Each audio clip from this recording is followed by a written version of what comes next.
Welcome to Greenie's Garden. Green Army's Brandon and Alyssa. Hey guys. And we hope all of you guys are having an awesome day today.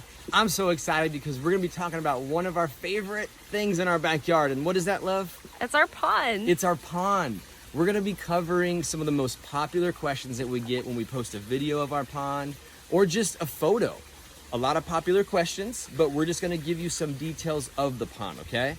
So this is about 15 feet by 15 feet. And that's a rough estimate because of the beautiful odd shape. It's a heart shape.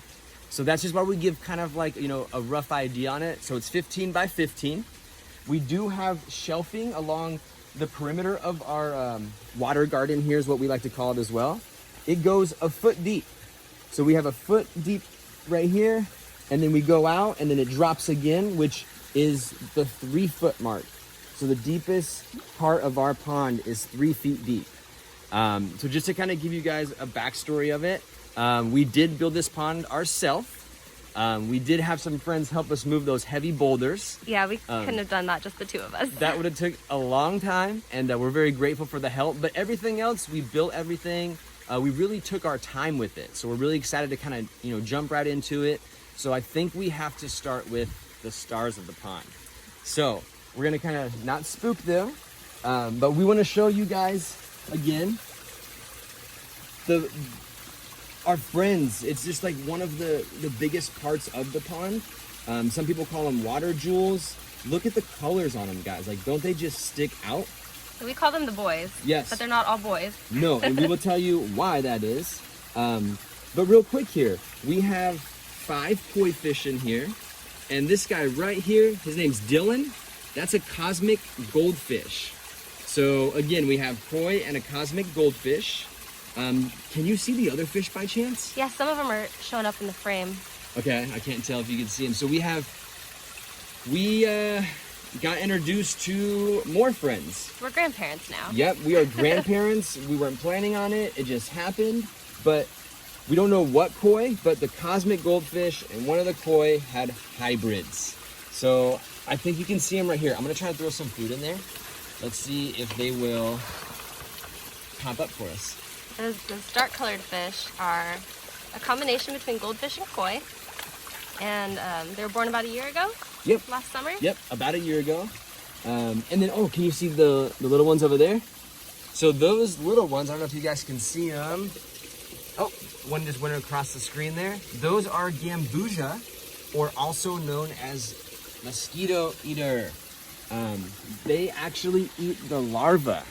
So when we first had this pond, they were the first fish that went into the pond. But real quick, before we got them, there was mosquito larvae everywhere. Like, how many would you say? Could you even put a number on it? Thousands at least. And it was like, wait, should we take the pond out? This is scary. But we just did a lot of research and we were patient about it. And once we put the gambusia in here, the next day, we didn't see any mosquito larvae in there. Yeah, and that's a really popular question is, do we get a lot of mosquitoes in here? And I think it's a great question because you would think with this much body of water, you would have a bunch of mosquitoes. But what's really nice about it, and real quick, we do have a little bit of mosquitoes, that's normal, but they take care of the larvae. And what's really nice is having the pond or water garden, it attracts dragonflies and hummingbirds, and they actually eat the mosquitoes. So if anything, we actually have less mosquitoes in our backyard because of the pond. Of course, we're working with nature. So again, the gambusia are doing their job, the hummingbirds are helping us out, and the dragonflies, which I hope we can show you guys today because we have so many dragonflies normally. Oh, all different colors. I'm sure one of them will pop up. So we just wanted to show you guys the stars of the pond, and that's all the fish that we have in here. So again, we're grandparents. You guys saw the hybrids, which is koi and the cosmic goldfish. We showed you guys the gambusia, which is the mosquito eaters. So we're gonna just kind of show you around the pond and give you just more in-depth idea of how it works. Here, I'm gonna feed them one more time before we start moving over there, love. Yeah, and what kinds of plants do we have in here? Okay, great question. So right here, we have canna lilies. I had no idea that these guys love water so much, and we decided to go for it, and look at them. They're so beautiful. It's a nice little, add-on of color to the pond. If you go to the perimeters, like kind of along this way, which you guys will be able to see more, and I'll point them out as we see them. That's yerba manza. Oh, sorry, boys. That's yerba manza. What's really cool about it is it grows from the water garden actually onto the land over there. So that's really, really cool. And we really just wanted to, densely plant this area. Another one are these, I call them like Jurassic Park plants. Like, look how big the leaves are on them. They're so beautiful. These are what, love? This is taro, or elephant ear. Yep. And these are also growing right in the water. They can grow on land also. They look so healthy. I remember we got them as just babies. Yeah. And then every winter they kind of, get all cold and shriveled up. And then springtime, I feel like they doubled again. It's really amazing. It's almost touching Henry right here. It's pretty cool. So those are just kind of the different types of plants that we have in the garden. What's nice about the plants is they do a couple of jobs. A lot of people say, are you guys ever worried about birds of prey? And yes, nature is just nature, and that could happen, and we understand that. So we wanted to do as much as we can to prevent that. Look how beautiful and colorful they are. They're not, I'm pretty sure they're easy to see from the sky. So what this does is it creates almost like a little shade tree. It's like a canopy. I mean, it speaks for itself, guys. It kind of grows up, and then it gives them that protection. Another plant, which is one of our favorites because of the beautiful flower. Oh, there's actually flowers there right now.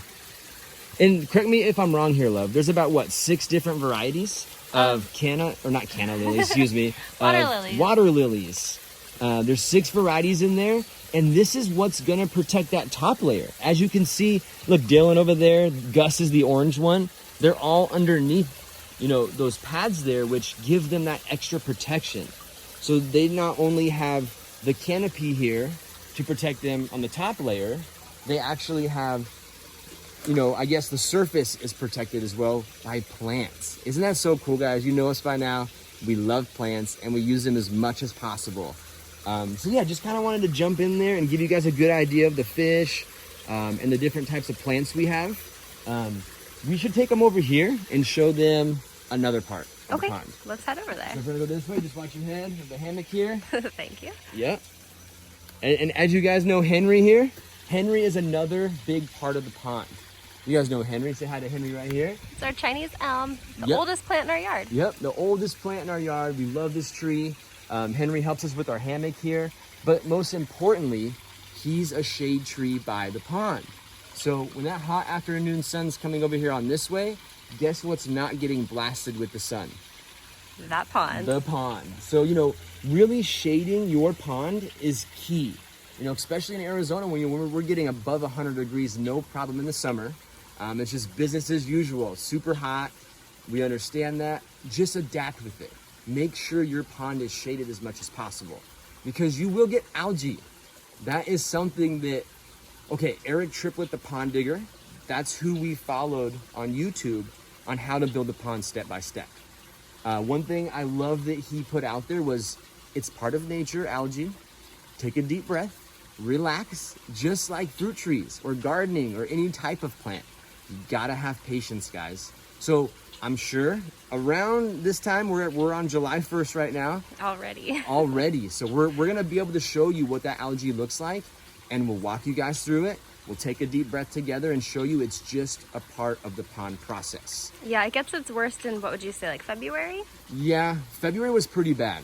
Because all the plants go dormant that we have in here. Yep. So there's a lot of open sunlight and nothing competing for nutrients, and the algae just goes crazy. And one thing I didn't tell you guys, our pond's a little over 1,000 gallons. So that's something just to keep in mind as well. That's actually another popular question I wanted to throw out there. It's a little over 1,000 gallons. And while we've got the shade tree here, yes, I was gonna ask, how do we keep the fish from frying in the summer? Good question. So that's gonna be the depth of the pond. It's also gonna be shading the pond. In the summertime, correct me if I'm wrong, love, it's about 75 degrees across the board. Our water thermometer just broke the other day, so. Yeah, yep, so we'll have to replace it. It's usually about, 75, maybe upper 70s. So that's actually great because what you'll notice if you have a pond, or if not, if you watch it through here, in the winter time when we do another update, we'll show you that they're a lot less active in the winter. The water temperature, definitely is a little bit colder than the summer. In the summertime, which we're in summer right now in Arizona, They are so much more active. It's so much fun. I feel like they follow us across the water. They know when they see us, they're getting good food. So, yeah, anything else you want to throw out there? I guess we could double that one up with how do we keep them warm in the winter? You kind of talked about that, but again, just water depth. Water depth. Those are popular questions. Super important. As we go this way, I also want to show them the aeration system. Oh yeah. So as we go this way, if you guys want to kind of check the pond out from this view, our Cascade used to be so visible. And as you can see with all those plants growing, look how dense that area is. It's almost like a secret waterfall right now. I know. And it's so cool because, you know, usually you would think you want your waterfall facing your house so you can see it from a window. We really wanted to kind of hide that. So that way, you know, it kind of brings you towards that noise. It's making you say, hey, what's going on over there? So we kind of like hid the Cascade or waterfall, you know, however you may know it as, but one of our favorite parts. That sound is just, I can talk about it all day, I feel like. Oh yeah, whenever we have to turn it off, it just, the backyard sounds so different. Yes, it does. It sounds way different. So let's kind of cruise this way, and I just want to show them right here. One of the things you need for your pond that's super important, guys, is a fake rock. Look at this. Doesn't it look real? But no, being serious, if we pop this up, and real quick, we are gonna make another video about the maintenance of the pond. So this video is just kind of answering some popular questions, showing you, you know, what the size the pond is, how many gallons, the fish, you know, all that good stuff. But we are gonna make another video of the maintenance, which is super important, guys. I can't stress that enough.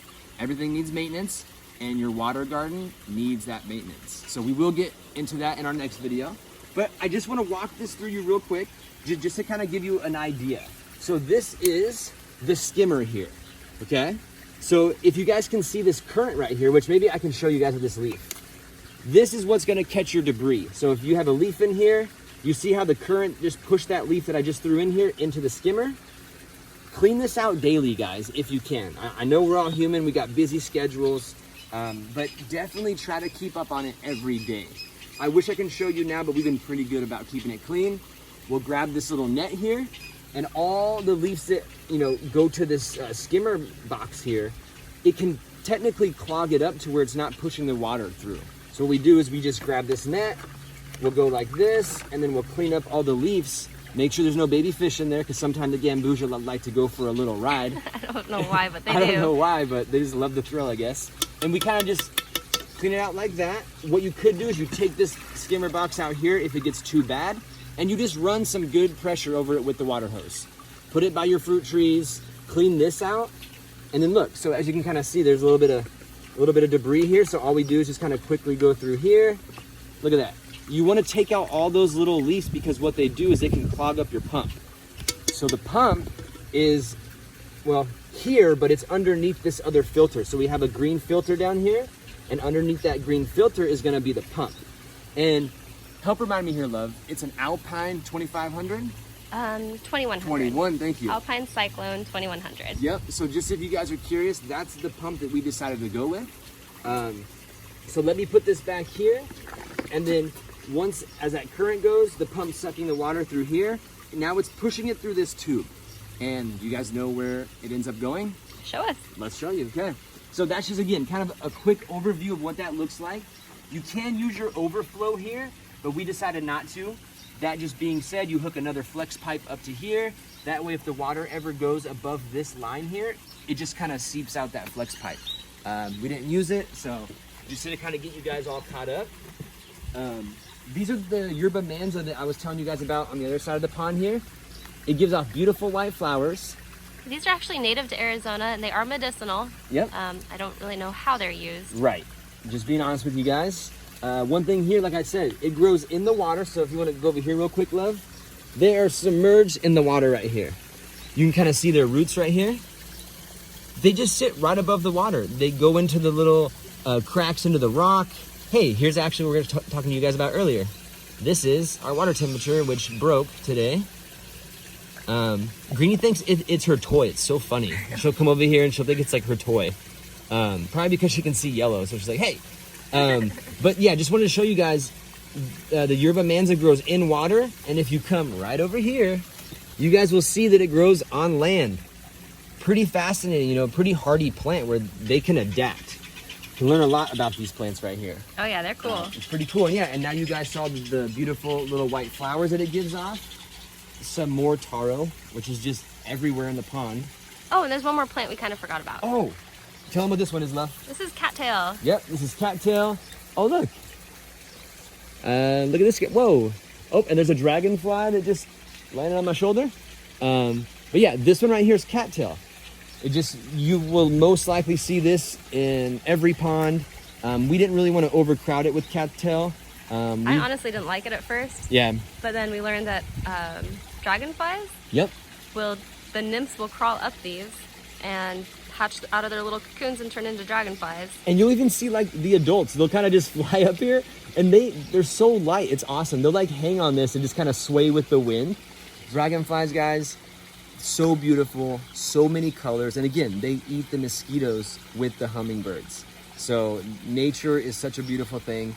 You got to work with that cycle as much as you can. So like I mentioned earlier, we're going to this is just like another view of the pond right next to the Barbados cherry here. Let me see if I can get in here. Yeah. Show this Yeah. Colorado lily. Oh, it's flowering? It is. So tell me a little bit about that. Oh, So wow. we've got, like you said earlier, 6 different types of lilies in here. 2 are yellow, one's red, one's white, this one's pink, and then we've got like a cool purplish blue one too, but it hasn't bloomed yet this year. Wow, that's beautiful. That's so awesome. So then we're gonna, lily pads now, I got them on my mind. So many colors. So now that we showed you the skimmer and that pump is pushing through our tube up to, we're gonna kind of take you guys over here. Say hi to the Barbados cherry that just woke up like crazy, has a bunch of flowers on it. Hi Barbados cherry. Hey guys, thank you for everything. And then as we go this way, I really want to show you guys where, you know, what that pump does. That pump is going to push that water up to the Cascade, guys. So if you want to show them before I open it here, you can see that's how you get your Cascade flowing right there. So what I mentioned earlier is this one is the Biofalls 2500. What's nice about this is it has actually 2 filters inside the Cascade, which we clean out about once a year. So that's gonna, you know, filter everything out before it pushes it back up and then pushes that, you know, clean water right down the beautiful, peaceful Cascade. We decided to build a little box out of redwood around our Cascade. One thing we made sure to do is leave a little spot, as you can tell. They're not good at hiding the evidence here. The birds, which are always welcome, they like to hang, you know, on this area, especially this lip right here. They can hop down on the rocks, drink some water. And then back to what I was saying is we went ahead and built this little top here. So that way, if we have to do any type of maintenance, you just have to open this top here and you could get into the biofalls right here. If you have to do any, you know, pipe maintenance, as you can see, that's where that pump was connected from the skimmer. It just pushes it all the way here into the biofalls. It fills up and then spills out to the top. So it seemed so complicated when we were first building it, but it's really not. I was so confused, and I think it was just wanting to do it and just wanting it to just appear out of nowhere and like a pond fairy. It's like, there's the pond. But you're right, good, you know, thing to throw out there. It was kind of like nerve-wracking and seems so difficult. You just need your skimmer and your pump. That pump is gonna pump that water to wherever you put that tube. So make sure it goes back into the pond. Right. So definitely, a good tip there. And then just going this way, guys. As you can tell, we just wanted to really have it natural as possible. So we just kind of pushed, stuffed a bunch of plants here. You know, it's growing really densely right here by the taros. And then as we come this way, we are right back where we started at. This is pretty much like our main part of the pond, in my opinion. Yeah, we've got the most accessibility here, so we can see the fish the best. And I think they want some more food. they eat so much in the summer. Here you go, guys. So sometimes if you're really, gentle, you can kind of just drop it here, and they come right up. Seriously, guys, even if you can't have a big pond, just get a small pond, a medium pond, a large pond. What this pond has done for us back here is just amazing. I know I've talked about it before. It's just such a peaceful place. It feels so natural back here. Sorry, guys. It attracts so much wildlife too. We have Yep. Sonoran desert toads that live Yes. out where we live. Highly toxic to dogs, So be but careful, please. they love to hang out in the pond during the day. Yeah, and was it yesterday or the day before? We actually saw one in here like midday, and he's just hanging with the koi fish. Yeah, they're usually nocturnal, but he was just chilling in there. And it's pretty cool because they don't care at all. You know, they really share the pond. And yeah, guys, it's so awesome to have them here with company. You know, obviously we can use the pond water to, you know, feed our fruit trees, which we'll get more into that in the maintenance video. I'm hoping baby fish can come up here because we wanted to see if you guys can help us. So the beautiful yellow fish, yellow gold, that fish right there, we need to name her or him. So we just wanted to ask you guys if you guys can help us. Just put some suggestions there. You know, we really want to go through them and see what you guys come up with, and then we want to give her a name or him. Yeah, we've been calling her baby fish for the last 2 years, but she's not the baby anymore. Nope. You know, we bought all these fish so tiny, so to have patience, you know, and watch them grow is just, it's so awesome, guys. And Oh yeah, you want to get into that real fast? what was that? Where we got them? Yes.